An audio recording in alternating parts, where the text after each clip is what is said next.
మాతృదేవోభవ. క్షణము చాలును నీ అనుగ్రహము కలుగా, మాదు కృషి నత్తనడక జన్మములు చాలవు.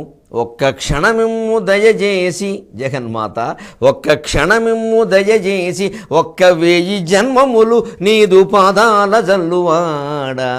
ఒక్క క్షణమిమ్ము దయచేసి ఒక్క 1000 జన్మములు నీదు పాదాల జల్లువాడా. భగవంతుని యందు మన దృష్టి ఉంటే ఆయన కటాక్షం మన యందే ఉంటుందన్న నమ్మకాన్ని మనకు కలిగిస్తూ ఉన్న మహాభారత కథాశ్రవణం కోసం ఎదురు చూస్తూ ఉన్న భక్తి టీవీ ప్రేక్షక మహాశయులందరికీ కవి బ్రహ్మ, ఉభయ కవి మిత్రుడు తిక్కిన సోమయాజి రచించిన ఆంధ్ర మహాభారతం శాంతి పర్వానికి సాగుతున్న సామాజిక వ్యాఖ్యలో 1394 భాగానికి స్వాగతం పలుకుతున్నాం.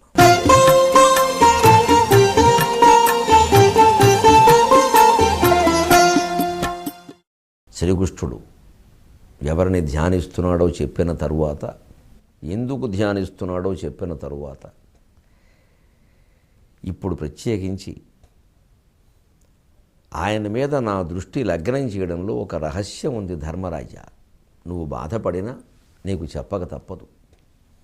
భీష్ముడు అస్తమించడం కోసం ఎదురు చూస్తున్నాడు. ఆ మహానుభావుడు ఉత్తరాయణ పుణ్యకాలం కోసం చూస్తున్నాడు. మనము దానికోసమే చూస్తున్నాంగా. అందుకని అతను అస్తమించిన ధాత్రి సుధాగభస్తి అస్తమించినటువంటి రాత్రియను బోలెనకు. సకల జ్ఞానంబులు అనాశ్రయంబులై పొనుంగుబడును అన్నారు తిక్కన గారు. శ్రీకృష్ణుడు అన్నట్టు అతను అస్తమించిన ధాత్రి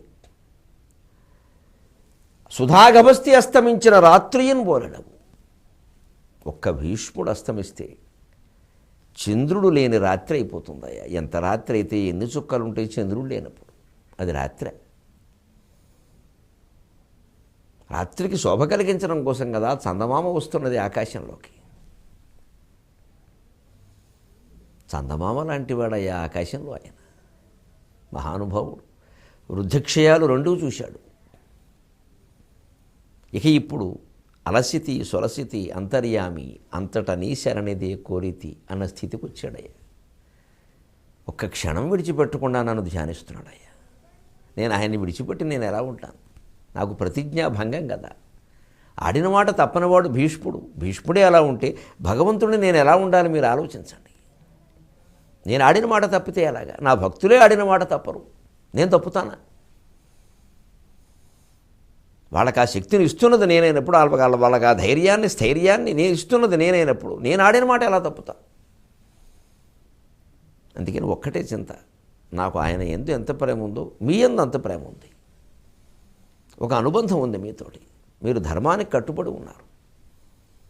బంధువులనే భావంతో నేను ఎప్పుడూ చూడాలి, అది మామూలు విషయం. ఆపాటి బంధుత్వాలు నాకు చాలామందితో ఉన్నాయి. మీరు ధర్మానికి బంధువులు కాబట్టి నాకు బంధువులు. ఇవాళ ధర్మం నీ మీద ఆధారపడి ఉంది. నువ్వు అయోమయంలో పడ్డావు. మేము ఎంతమంది చెప్పినా నీకు అర్థం కావడం లేదు. ఏదో అయింది అంటున్నావు, కానీ పూర్తిగా అయినట్టుగా మాకు తెలియడం లేదు. రాజు అలాగా అనుమాన భ్రాంతిలో ఉండకూడదు. అనుమానాన్ని బట్టి నమ్మకూడదు. ప్రత్యక్షంగా రాజుకి దర్శనం కావాలి. లేకపోతే ప్రజల దగ్గర కూడా అన్ని అనుమానపు మాటలే వస్తాయి. మామూలు వాళ్ళు ఉండడం వేరు, నువ్వు ఉండడం వేరు. అందుకని అక్కడి నుంచి మనం అదే ఉద్దేశంతో వచ్చాం. 10 రోజులు పట్టాభిషేకం వేడుకల్లో జరిగిపోయింది. మంత్రులకి శాఖలు కేటాయించావు, ఇళ్ళు కేటాయించావు, అన్నీ చేశావు. విదురుడి పట్ల, ఈత్సుని పట్ల, సంజయుని పట్ల, గాంధారి పట్ల, ధృతరాష్ట్రుడి పట్ల, నేను తీసుకొచ్చి నీకు అప్పగించిన కృపాచార్యుని పట్ల ఎలా ఉండాలో అలా ఉంటున్నావు. బాగుంది. వ్యక్తులతో బంధాలన్నీ బాగున్నాయి. మరి అసలు లోపల ఆత్మశక్తి ఉత్తేజితం కాకపోతే పరిపాలన ఎలా చేస్తాం? అందుకని బయలుదేరి వెళ్ళు, భీష్ముడి దగ్గరికి వెళ్ళు, హాయిగా కూర్చుని ఆయన పాదాల దగ్గర కూర్చొని ధర్మాలన్నీ తెలుసుకో. నువ్వే అన్నావు కదా వినాలని ఉందని. రాజధర్మాలు, ధర్మ సూక్ష్మాలు, ఆపద్ధర్మాలు, వర్ణాశ్రమ ధర్మాలు అన్నీ తెలుసుకో. చిత్తం శాంతిపరమం అయితే తప్ప ఇక ఆ పైన అశ్వమేధాలు, అనుశాసనకాలు సాధ్యం కావునే. అనుశాసనం చెయ్యాలి అంటే రాజు మనస్సు ముందు శాంతి కావాలి. భారతం నిర్మాణ ప్రణాళిక చూడండి, ఆ ప్రణాళికా నిర్మాణం చూడండి. ముందు శాంతి పర్వం, తర్వాత అనుశాసనిక పర్వం. అనుశాసనం అంటే పరిపాలన. పరిపాలన చేసేవాడు ముందు శాంతియుతమైన మనస్సుతో పీఠం ఎక్కాలి. ఎక్కడానికి ముందు కేకలే, ఎక్కాకే కేకలే, దిగే ముందు కేకలే, జీవితం అంతా కేకలే, ఇంకంతా కేవు కేకే, ఇంకేం ఉండదు. ఇంకా ప్రశాంతమైన మనసుతో ఎక్కాలి పీఠం. అంతకుముందు ఏమైనా కానీ ఏవో ఉంటాయి అనేక రకాలు. రాజకీయాలు ఎంతసేపు ఎన్నికల వరకే, పరిపాలనకు వచ్చాక అందరూ సమానం. ఇక అసలు ఆ ద్వేషబుద్ధి పనికిరాదు. పరిపాలకుడు నోట ప్రజల్లో ఏ వర్గాన్ని గురించి వ్యతిరేకమైన మాట కూడా వినపడకూడదు. అంతా సమానమే అన్న చల్లని కళ్ళతో ఉండాలి. అయితే ఆ పరిపాలకునికి అది క్షేమం కాదు. అది కలగాలంటే ముందు శాంతి పర్వం. పర్వం అంటే పండుగ. మన మనస్సు శాంతి అనే పర్వంతో నిండితే తర్వాత అనుశాసనానికి మనం పనికొస్తాం. ఇది భారతంలో రాజకీయం, రాజనీతి. మనస్సు శాంతిగా లేకుండా పీఠాల్లోకి వెళ్ళకూడదు. ఎక్కాక కూడా శాంతి లేని వాళ్ళు చాలామంది ఇంకేదో కావాలి, ఇంకేదో ఆశ. ఒక పైన ఇది పోతుందేమో అని బెంగ, ఏదో గొడవ. అసలు ప్రాణం పోతుందనే బెంగ తప్ప అన్ని బెంగలు ఉన్నాయండి మనకి. ఆ బెంగ ఉంటే బాగుండు. రోజు ప్రాణం పోతుందని ఏం చేయాలో చేస్తాడు, అనవసర పనులు చేయడు. అందుకని వెళ్ళమన్నాడు ధర్మరాజు కూడా. వెంటనే నువ్వు దగ్గర ఉండాలి, నీ సన్నిధిలోనే నేను అన్నీ వింటా.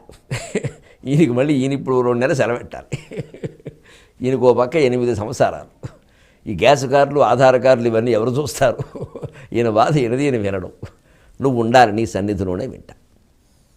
సరే కానీ అన్నాడు. సాత్వికని పిలిచి రథము సిద్ధం చేయమన్నాడు. సైబ్జ సుగ్రీవ మేఘ పుష్ప వరాహకాది దివ్యాశ్వాలతో శ్రీకృష్ణుని యొక్క రథం సిద్ధమైంది. స్వర్గం నుంచి దిగి వచ్చినటువంటి దేవేంద్రుడు రథాన్ని మించిపోయి ఉంది. అది దారుకుడు సారథి. దారుకుడు రథాన్ని తెచ్చి అక్కడ పెట్టాడు. అప్పుడు శ్రీకృష్ణుని మనస్సు భీష్ముని వైపు మళ్ళింది. ఇక్కడ వీళ్ళు ప్రయాణానికి సిద్ధమవుతున్నారు. ఒక్కసారి ధర్మజ, నీకు నేను ఒక దృష్టి ఇచ్చి చూడమంటున్నాను. భీష్ముడు ధ్యానం ఎలా ఉందో చూడవయ్యా అన్నాడు. అసలే ధర్మరాజుకి దివ్య దృష్టి ఉంది. శ్రీకృష్ణుడు కూడా ప్రసాదించడం వల్ల అది మరింత ఉత్తేజితమై ఇక్కడే ఉండి ఒక్కసారి భీష్ముని యొక్క ధ్యానాన్ని దర్శించాడు. ఆయన దివ్య ధ్యానం చేస్తున్నాడు ఎవరి గురించి?